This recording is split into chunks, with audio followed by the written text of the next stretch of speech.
Hi, everybody. Welcome to another episode of the FreudenFreude weekly live. Today, as you see, FreudenFreude weekly, today I'm by myself, and on top of it, I'm in the middle of COVID. So I definitely do not feel very well, but I will be here with you. Sandra is busy with family obligations for Christmas. She let us know this beforehand. So last week, she and I sat together and recorded what I am now going to show you as a screen share. I hope you enjoy. At the end, I will be here in case somebody joins me live in order to answer any questions or let you add your input if you so desire. So kind of an impromptu, different kind of episode for you today. But here we go. Let me start the screen share. And today's topic is taking stock, looking back and looking forward. Let's go there. All right. I hope that this works okay. I will now start the recording, and I'll see you at the end of it. Take care. Enjoy.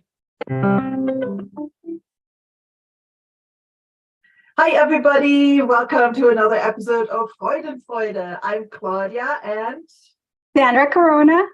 Yes, hi. Today was a slight Christmas present or New Year's special, let's say. You see that true to the season, Sandra has put herself in some beautiful red. Sorry, guys, for me, the usual Rachel has to do. It was kind of an early morning here today.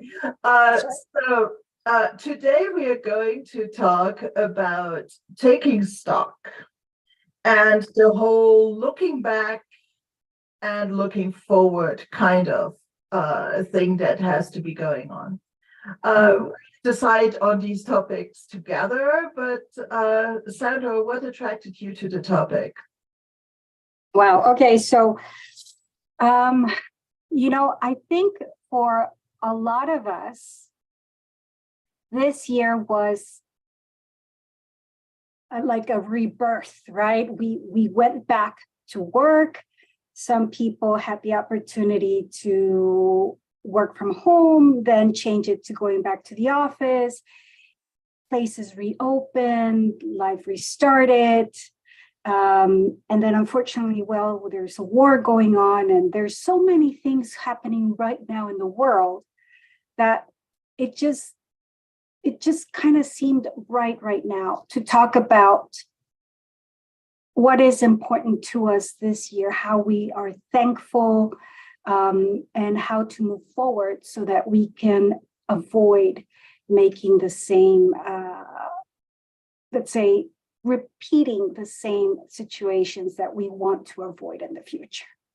Mm-hmm. So if I understand, your looking back is quite linked to the current context. Yeah. Maybe later I would like to keep it a little bit more general in terms of, from a coaching perspective, what it means to look back and maybe what we should look out for when we take stock in order to look into the future. So I think that's always the beauty of having a discussion between more than one person to get different viewpoints. So what were then some of the main takeaways that you experienced, Sandra, when you look at context, and what would you like our audience to walk away with today?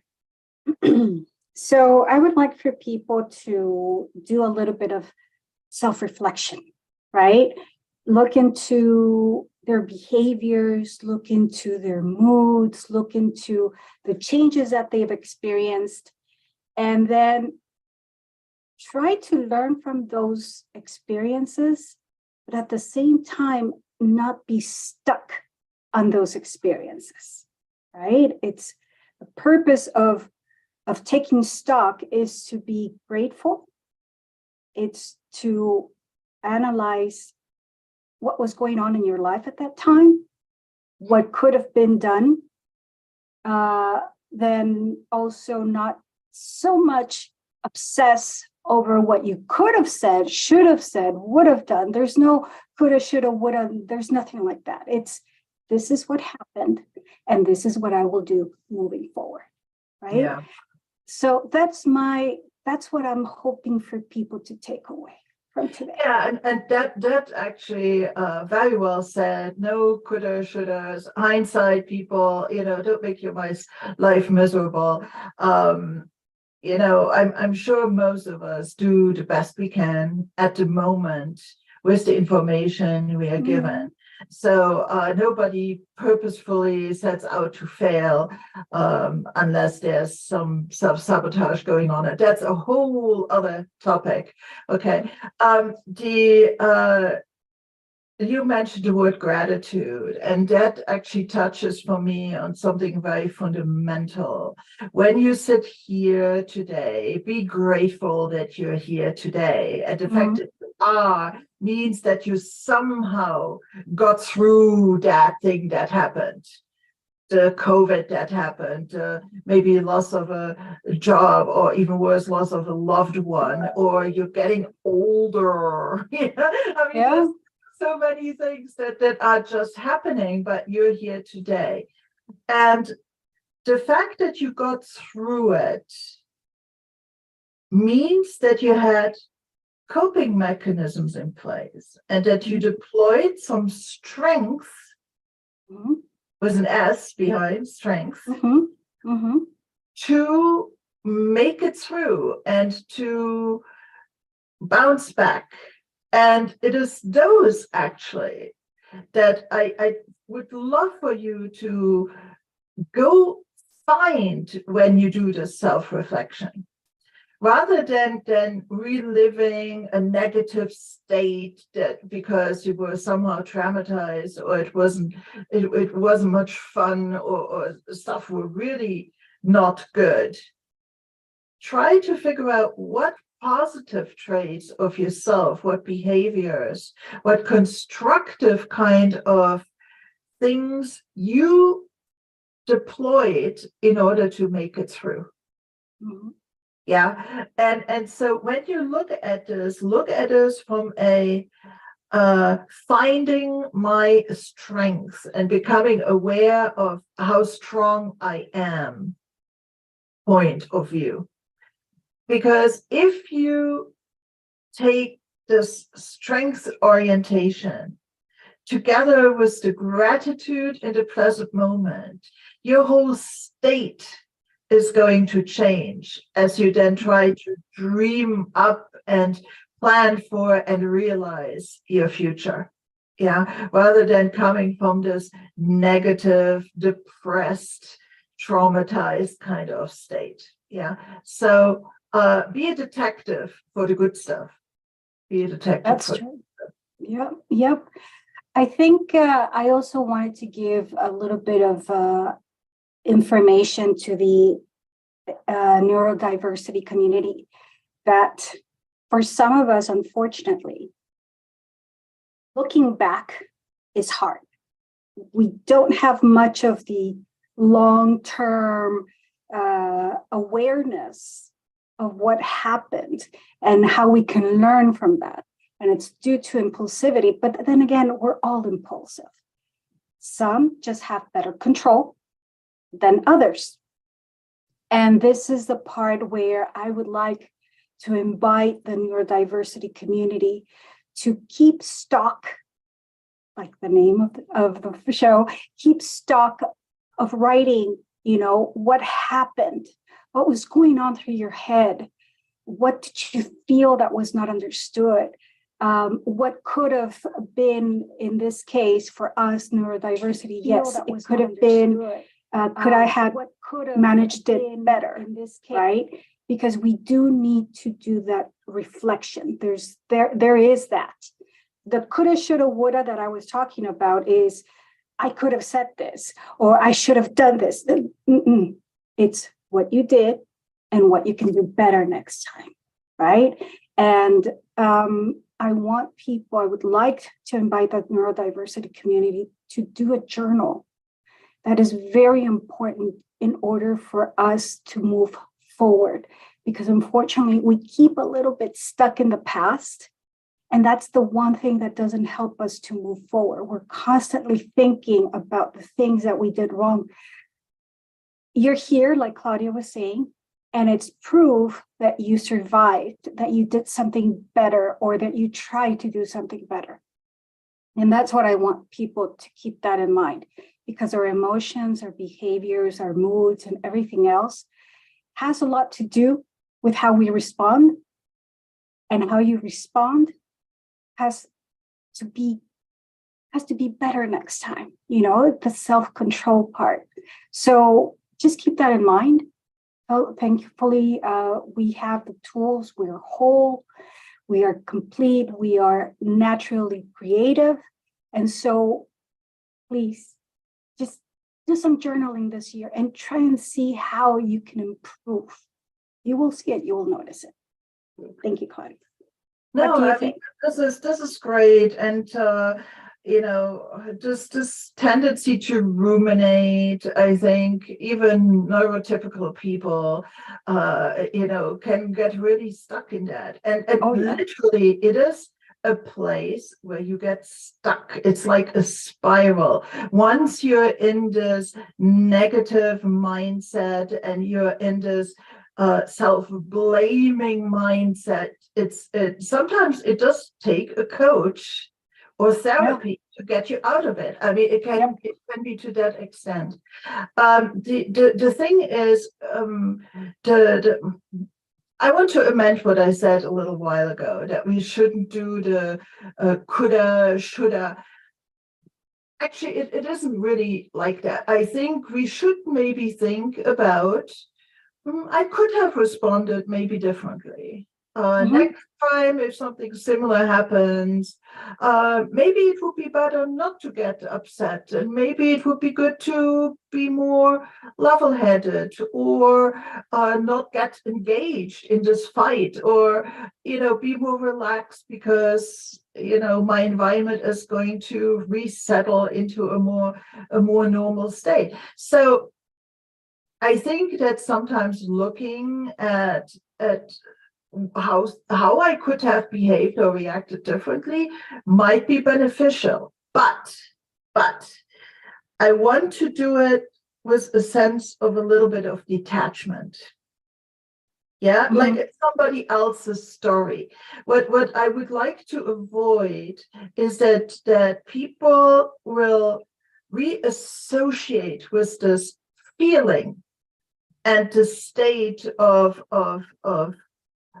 loss or negativity, right? Don't go there emotionally, but it's perfectly okay to think about, maybe I could have done this differently, or have kept a little bit more control and things like that, but with this little bit of emotional distance, right? So cognitively you can look at it, because if something similar happens, just like what you said, Sandra, next time it happens, and this holds true for everybody, you might want to react more gracefully in a similar situation than maybe you did last time. So it's okay to look back and try to learn from your experiences, or maybe they were even mistakes that were made by you or by others. You want to learn from them, but you don't want to get contaminated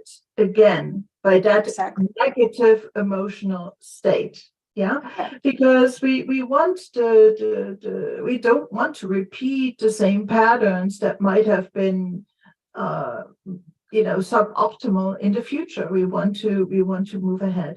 And then if on top of that you really take your detective loop and try to find the strengths and the positive things that were happening, and what this allowed you to do, and what you discovered in terms of positive things about yourself, that is then compounds the learning effect that you did.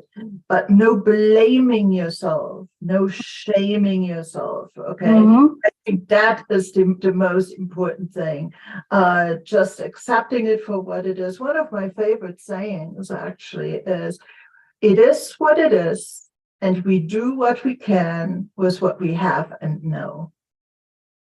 Yeah, it just is what it is. And having a little bit of this detachment or meta view, favorite term of coaches, right? Look at it a little bit from a meta thing, like looking down and instead of being in it. Yeah. Something that that kind of probably is good to mention is that as you're doing what we've been talking about, one of the most important things probably that people would like to do is to revise their goals based on the past, right? Because a lot of people might feel at this point, or a few people might feel at this point like they failed themselves because they look back at their goals and they realize that they couldn't achieve them. Well, remember, we just went through a pandemic, right? And so a lot of things were not achievable. And still a lot of things are still pending to be achieved. So I would like for people to analyze if those goals that, the sequence of the program of what we've been talking about, are those goals still achievable? Is that still something that you want to do?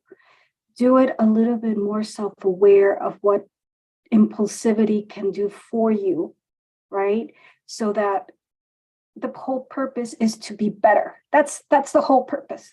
The whole purpose is to be better, because let's remember that the bad things people will always remember. They won't remember the good things. They will remember the bad things. And so what you want to leave behind as a legacy, you are as a person, is to, be a reflective person.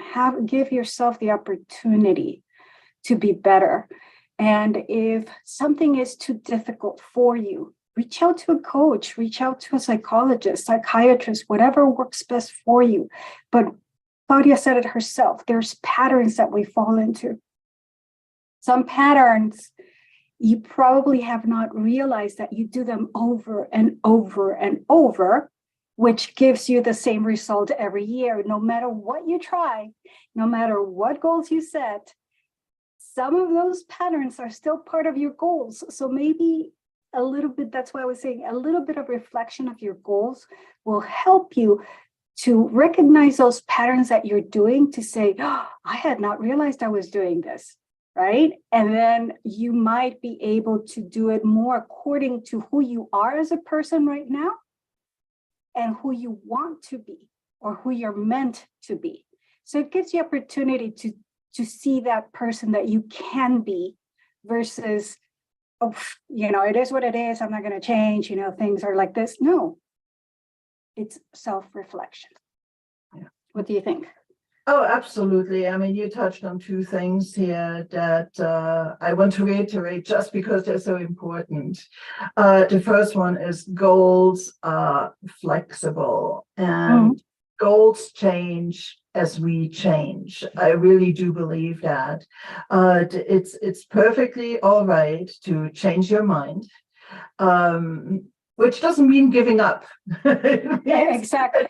Adapting. It means adapting, Yep. right? So you may absolutely adapt your goals, because no matter who you are not the same person you were a year ago.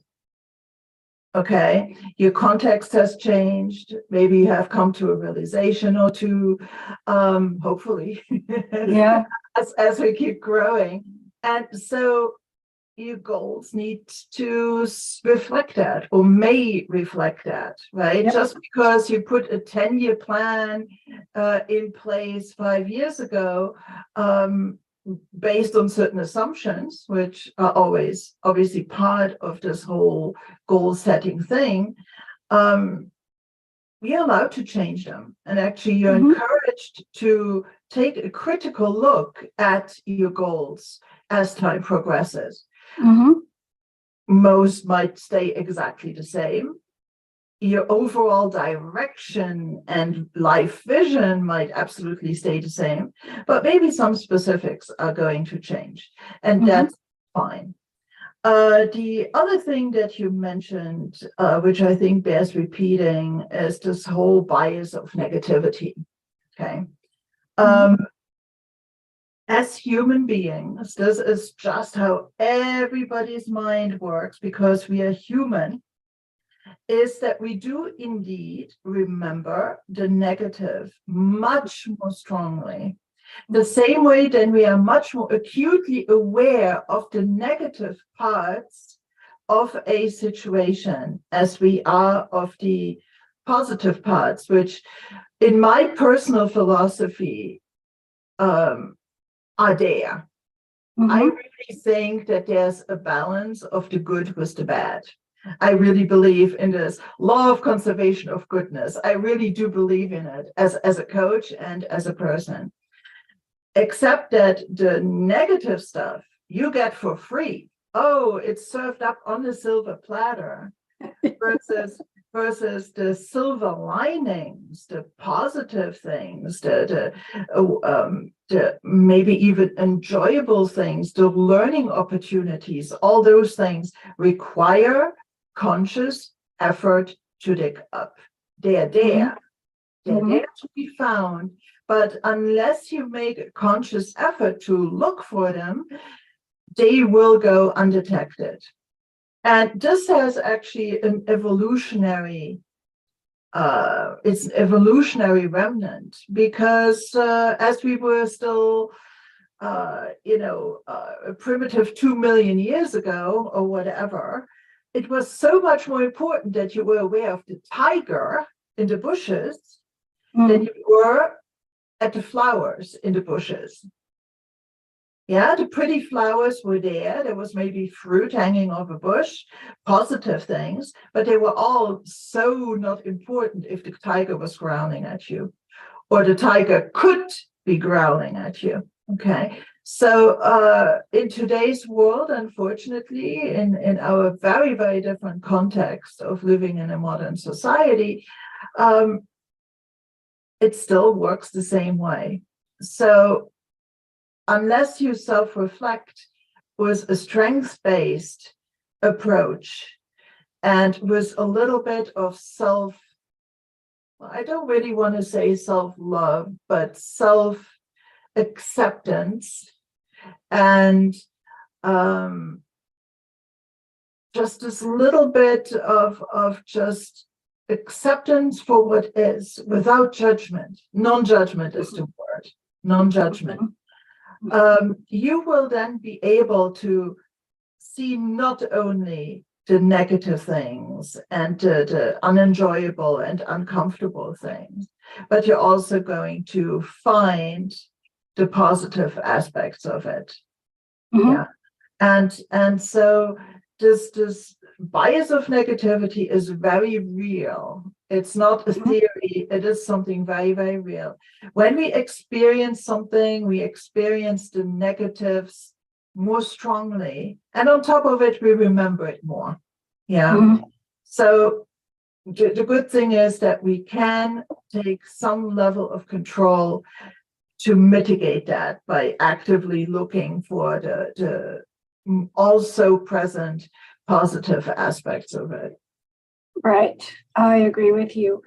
I think, in coaching, one of the most important things that we also try to control, which is why we say, don't look into the shoulda, coulda, woulda, because that is only just confirming the negatives, right? You're only looking into what you could have done, what you should have done, and there's no more coulda, shoulda. That's all we're saying. Yeah, right? You have to be careful. You have to manage this looking back, right? Just looking back needs to be done with a certain level of detachment and a certain lens through which you look at it. Thanks for Yes. So that's what I would like for people to see, that That's what we're referring to. What I could have done better is exactly that. It's looking into being better, right? Like Claudia says, you have to look it back without those emotions, because then you're going to find yourself getting upset again for nothing, for something that happened, for something that probably could have been done in a different way if we would have listened, right? And that's what we're talking about. Sometimes we're so into our ideas that we stop listening. As soon as somebody says something different, we shut down.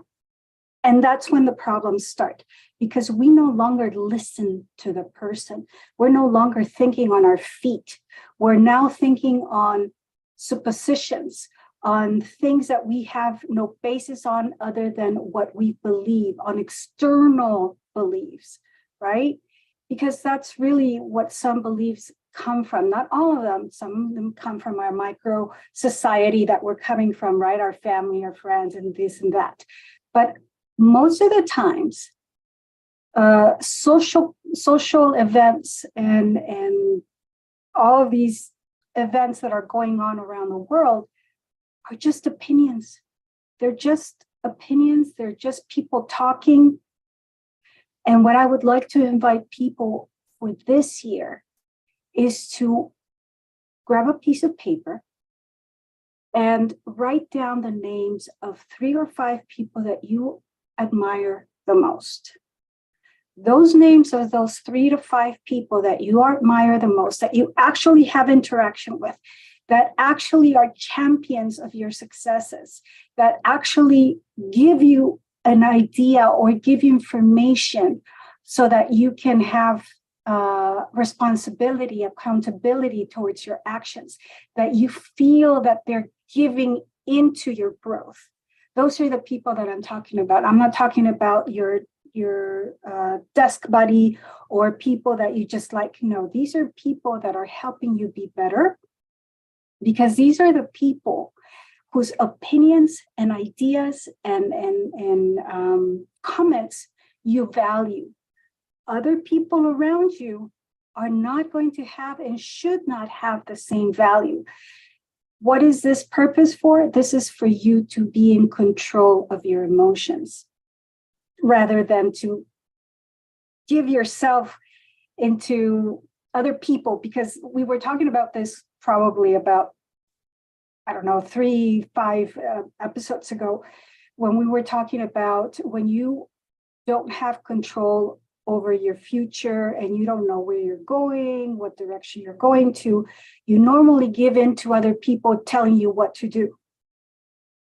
And so this is what I would like to help people that want to be in control of their future for next year, to set their goals and put on, a little bit more of action, is to be clear whose opinions matter to you. Because what you're doing is just giving everybody the same importance, when in reality, not everybody matters. They're just opinions, they're just ideas. So that's what I want people to take away from this. Be clear whose opinions matter to you, because those are the only ones that are helping you grow. And I don't care how you see it. I don't care, how good or bad it is. At the end of the day, it's going to be based on what you believe in, right? That way, everybody else can just, they can just talk and you're not going to be so triggered. I hope this helps some people. Yeah, the thing is, be judicious about whose opinions you value. But then I might take it one step more, as truly find your own truth. Mm-hmm. Right? You are also entitled to your opinion. Mm-hmm. So, find your own truth, find in what you really believe in, and be clear about it. Don't just default to it. but Mhm. really be thoughtful about you know, what it is that you can stand for, what it is you believe, and how much energy you put into it. I would like to talk about the word better. You keep No. saying, okay. I am not one who uses the word better much in my vocabulary, because there's a built-in judgment about what is good and what is bad. Mhm. Yeah. Okay. I prefer to use the word different, right? Instead of behaving this way, which might have exhibited maybe a suboptimal result, or might have come from a truth of weakness, or a state of weakness, or impulse, or whatever. Next time, I would like to try to do it differently. Mhm. Okay? So the goal is for people to feel better in their own skin, to move towards the version of themselves they want to be. Mhm. But there's no built-in judgment of better or worse. I think it's subtle. But let's if you were not that happy with how some stuff worked out in the past, try to do it differently, not better, right? Okay. Because you made it through last time as well. So, you know, celebrate that you made it through last time as well. You had resilience and the wherewithal to be here, and you know, you're alive and you broke up breathing this morning. Yay. So you know, it's just a semantics. I know what you mean. You come from a place of positive intent, Sandra. I just say it for the benefit of everybody, and because for me personally it's an important distinction. Okay. Good. Perfect. Yeah. So Oh, I'm sorry. I just wanted to say something which kind of, I said, oh, okay, this is a good time to mention it. Okay. So you're right. Doing things different is the whole purpose of what they say, right? Which is if you continue to do the same thing, you're going to continue getting the same results, right? So if you do something different, you're obviously going to get a different result. So you're absolutely right. And this is where I would like to invite people to stop calling things, or to try to switch a little bit the word mistake into adaptability, which is something that we were talking about in the last recording. For those of you that haven't watched it, I think it's very well worth it. And because every single thing that we do, which is doing something different, requires adaptation, right? And how we adapt is going to be dependent on the results that we're going to get. So I like what you said. It does resonate. And for me, it's, you know, it just is based on the words that I use. And for Claudia, it's more of she's using the coaching approach, which makes sense. And you're right, there is some judgment into it. So I think it would be a good idea for people to start helping themselves by switching a little bit their vocabulary so that they can also stop judging themselves so harshly when they're looking back into what they did in the past. Because there's some things that you look back and you're like, oh my God, how could I have done that? Well, again, you did it, you survived it, we're here, it's December 22nd, and you know, we are doing the best that we can. Yeah. So kudos to all of you that got all the way here. Yeah. Full disclosure, it's December 13th. The show is going to air on the 21st of December. Yeah. So good.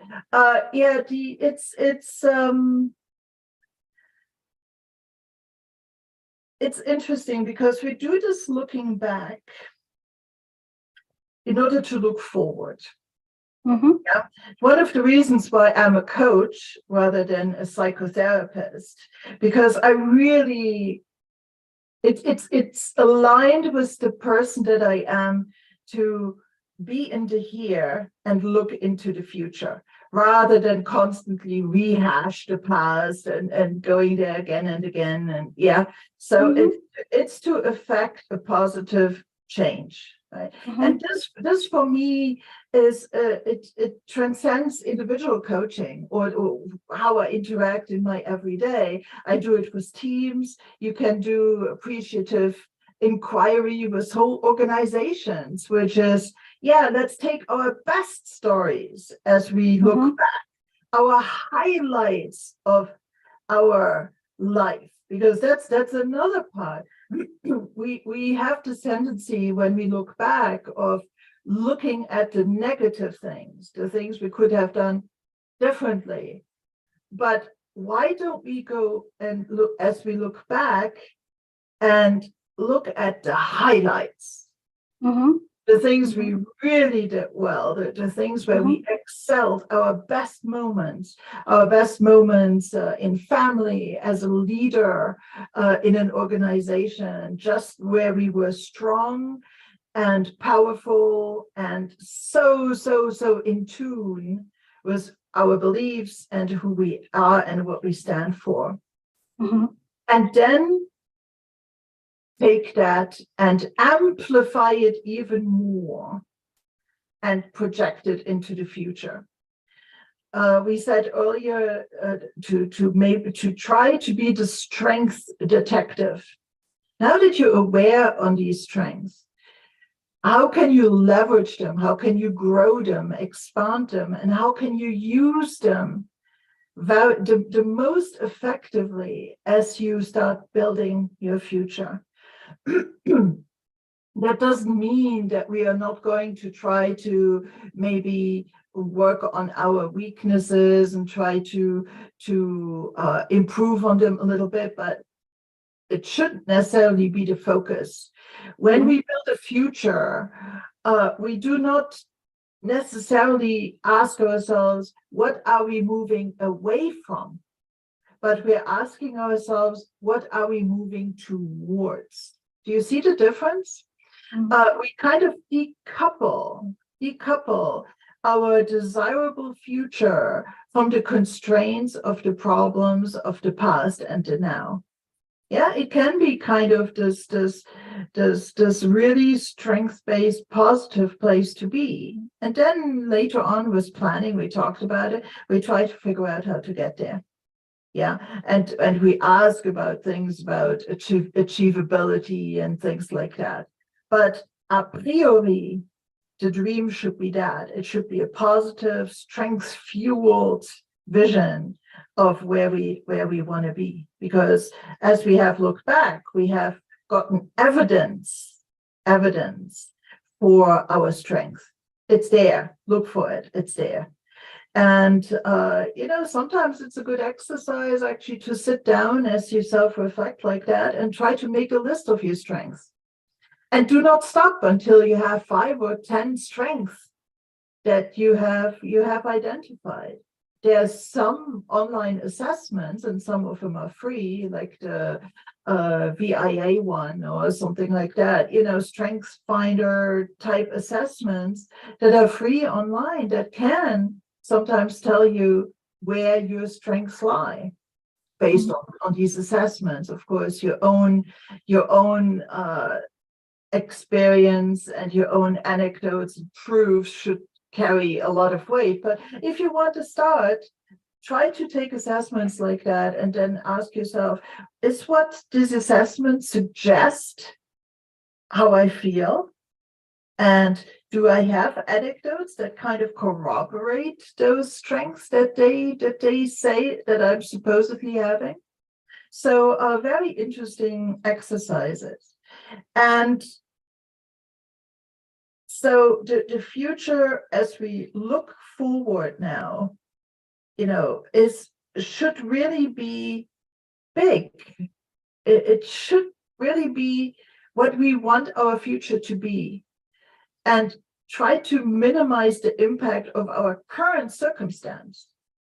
Because if you look 10 years back, could you have imagined 10 years ago that you would be where you are today? Maybe even not. I mean, things change so drastically. So as you look into the future, and especially the far future, try to think outside of this box that you're in right now. What do you think? Yeah. I was thinking many things as you were talking.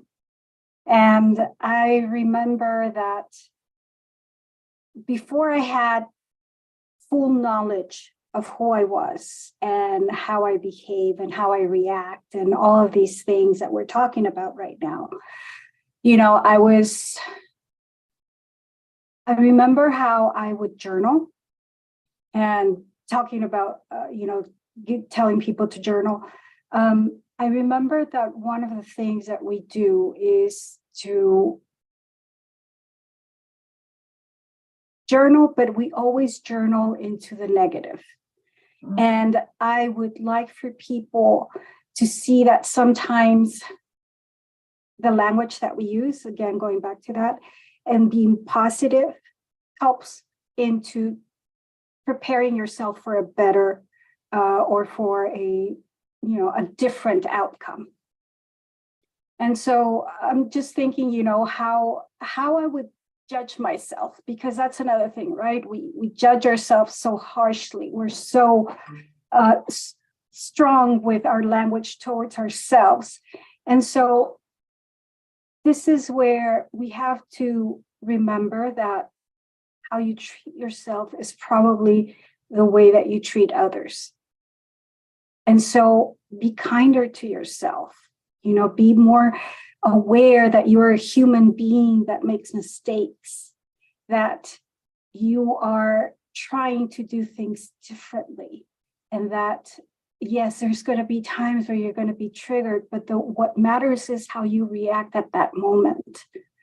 And how you react at that moment has to be something that puts you back at that moment. And you're going to have to say, oh, this is not who I want to continue being, right? And try to use the word, I'm sorry, but as time goes by, let's hope that you don't have to find yourself saying too many I'm sorries, right? Because that's the truth. The less I'm sorries that you say, it means that you are improving, that you're doing the things that make you feel better, that you are doing the things that help you keep peace around you. Because that's another thing, sometimes we're so impulsive that we don't see beyond, again, what we believe. And we go out there and little triggers and little this and little that, and it just sums up. I would like to tell people, I don't want you to bottle everything up. The purpose is to learn also to let go. Okay? As we let go of things, we help ourselves to improve, which is really the whole purpose. And so letting go is very important.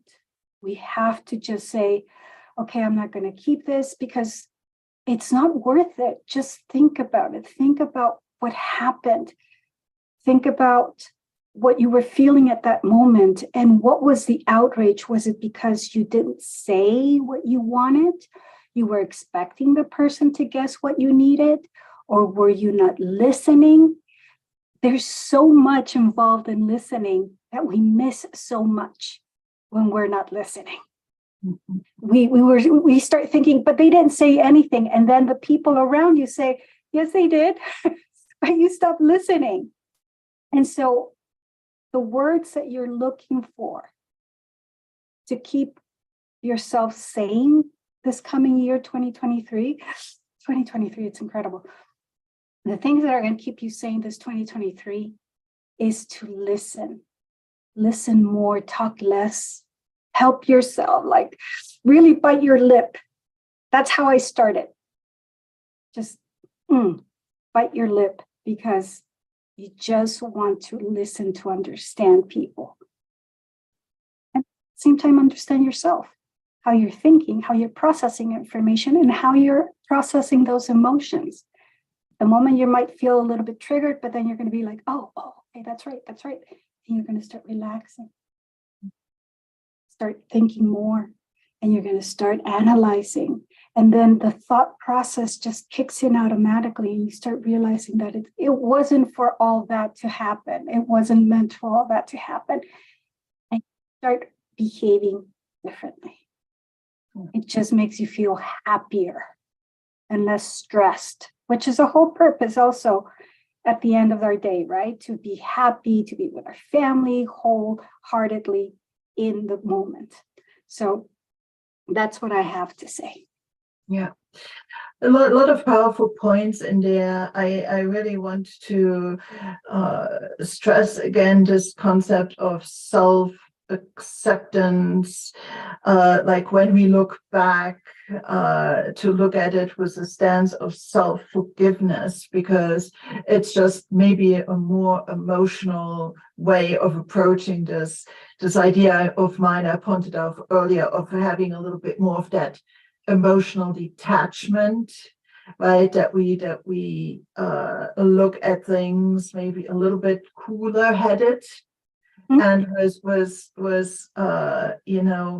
judgment and self-judgment kind of managed. Yeah, it's never going to go really away. Yeah, because otherwise we wouldn't be looking at that situation at all. It would even on our radar. So we come to this situation because there's an emotional charge associated with it. That's why we even started thinking about it.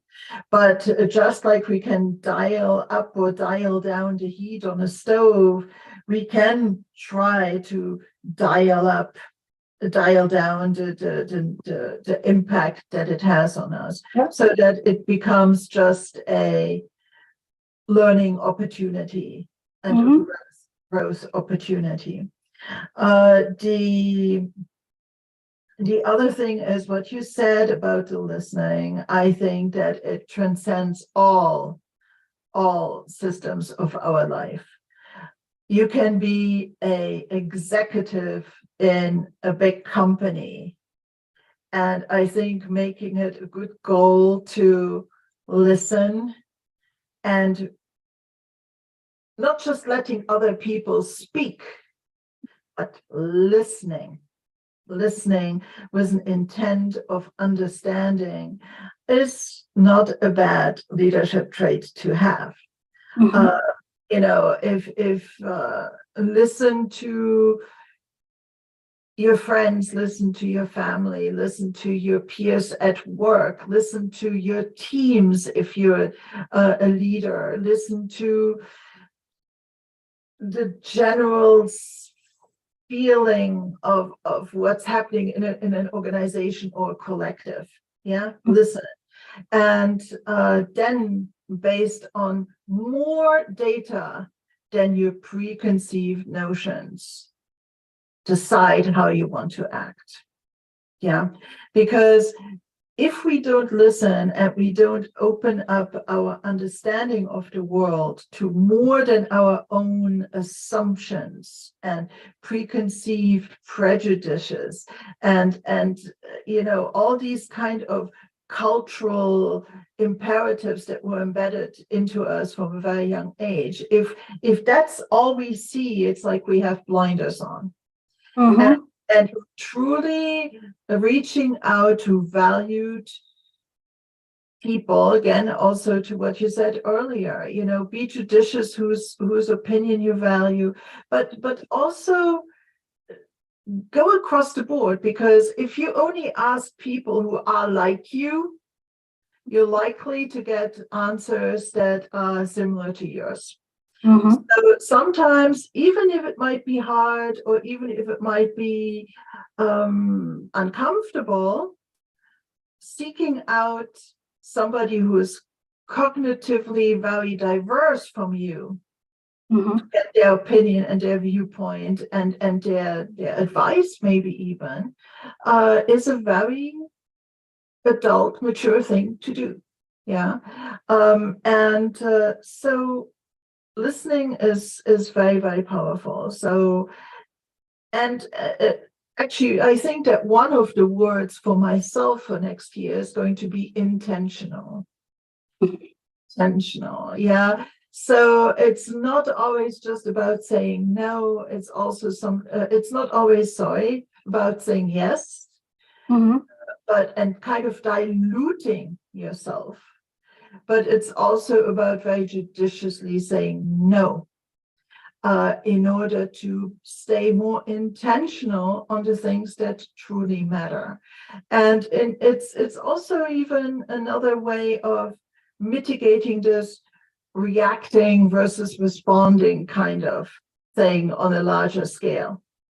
Yeah. So instead of just reacting with saying yes to everything that falls into your head, really taking a step back and saying, is this really in line with my intention of building my better life, of building my better family, better in terms of how you have designed your future, not in terms of self-judgment, but is it in line of becoming the person I want to be? Is it in line with creating the context I want to create?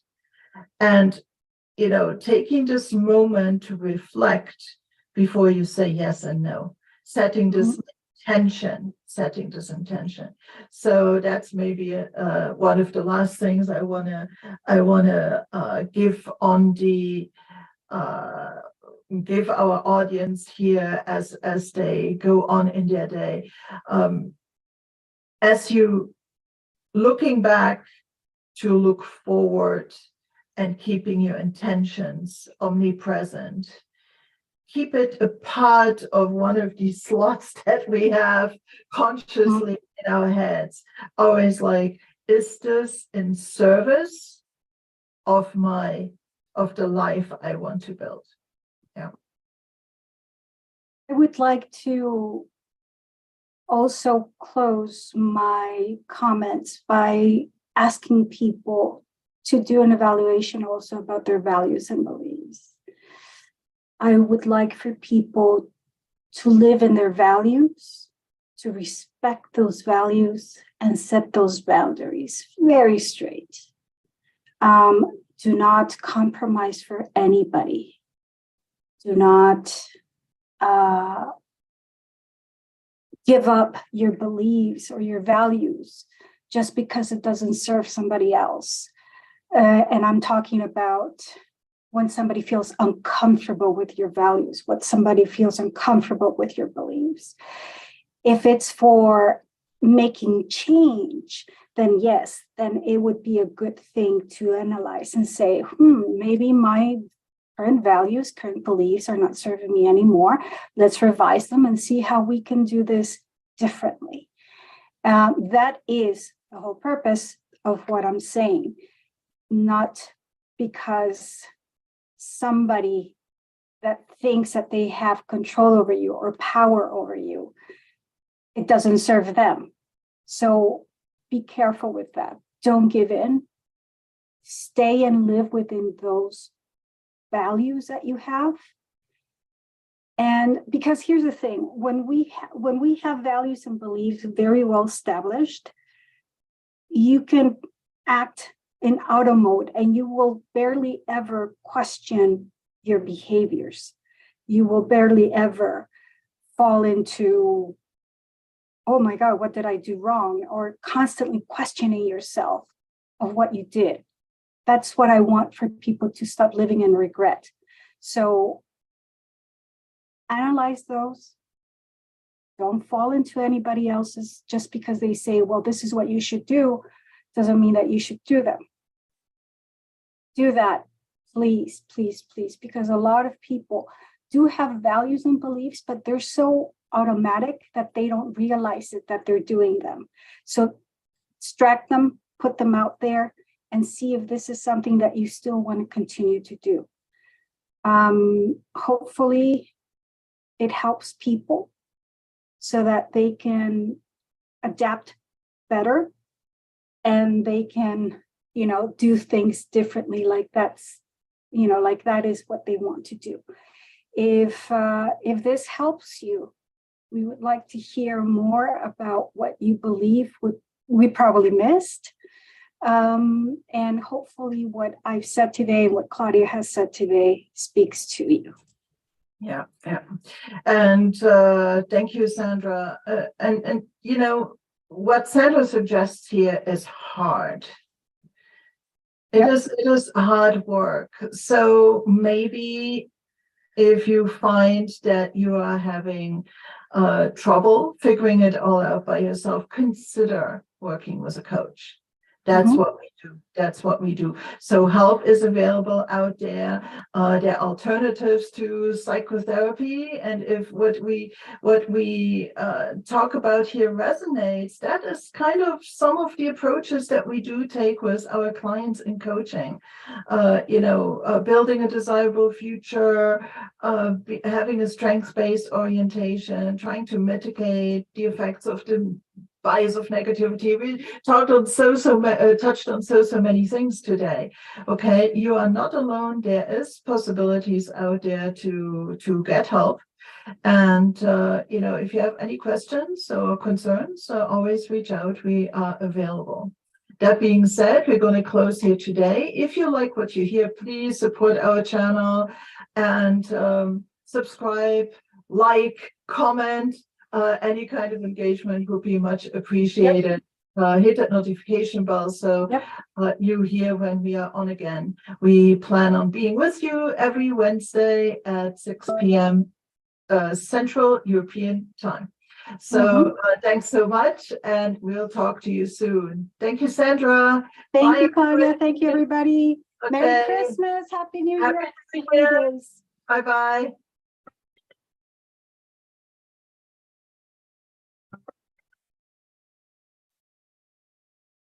Hi, everybody. Welcome to another episode. Hold on. So sorry, guys. Trying to turn the recording off and be with you here again. I hope that you enjoyed listening to that. I certainly enjoyed it. I hope that you found some nuggets in there. And because a lot of us do at the end of the year, Christmas is going to be at the end of this week and going into New Year's, a lot of us do tend to see it as an opportunity to self-reflect a little bit more, to use the long winter nights after you spend time with friends and family and time where maybe it's a little bit quieter at work, to go and look back, take stock, and also look into the future. And it's a good thing to do. And I think once a year is not too many to actually go through exercises like this. So again, always remember that there's help available out there. There's groups out there. There's so many competent coaches that you can reach out to in any kind of ways, through programs or individual assistance in case you need that. What I hear very often is that my clients tell me I should have done this years ago. And as a coach, obviously, I do coaching myself, and I wouldn't want to be without it anymore. So good. Nobody has logged on to be with me here today. I am actually looking very much forward to going and resting again. The COVID has really hit me hard. So I look forward to seeing you and Sandra again next week, and 6 p.m. on Wednesday, Central European Time. And have a wonderful day. All our very best wishes for Merry Christmas, Happy Holidays, or just some time off. So I will see you again next week. Take care. It was my pleasure.